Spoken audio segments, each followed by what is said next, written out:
والإنعام لا إله إلا أنت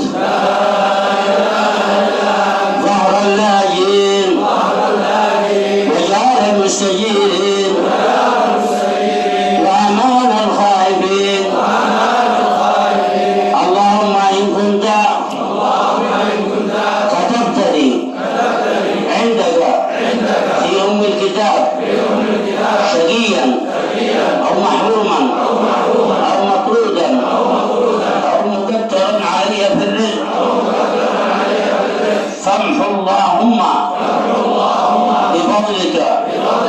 شقاوتي وحرماني وبردي وإكثار رزقي وأثبتني عندك في أم الكتاب سعيدا مرزوقا موفقا للخيرات فإنك قلت وقولك الحق في كتابك المنزل على لسان نبيك المرسل يمحو الله ما يشاء ويثبت وعنده أم الكتاب إلهي بالتجلي الأعظم في ليلة النصف من شعبان المكرم التي يفرج فيها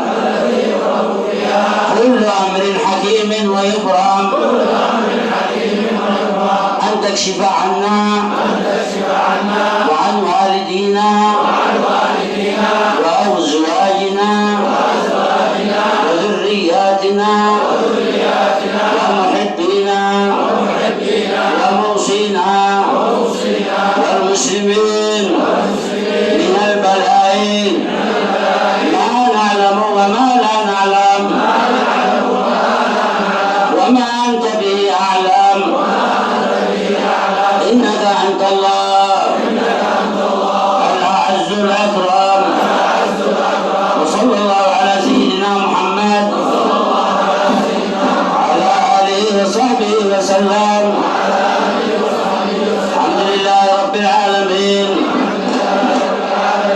بسم الله الرحمن الرحيم. نوينا بقراءة ياسين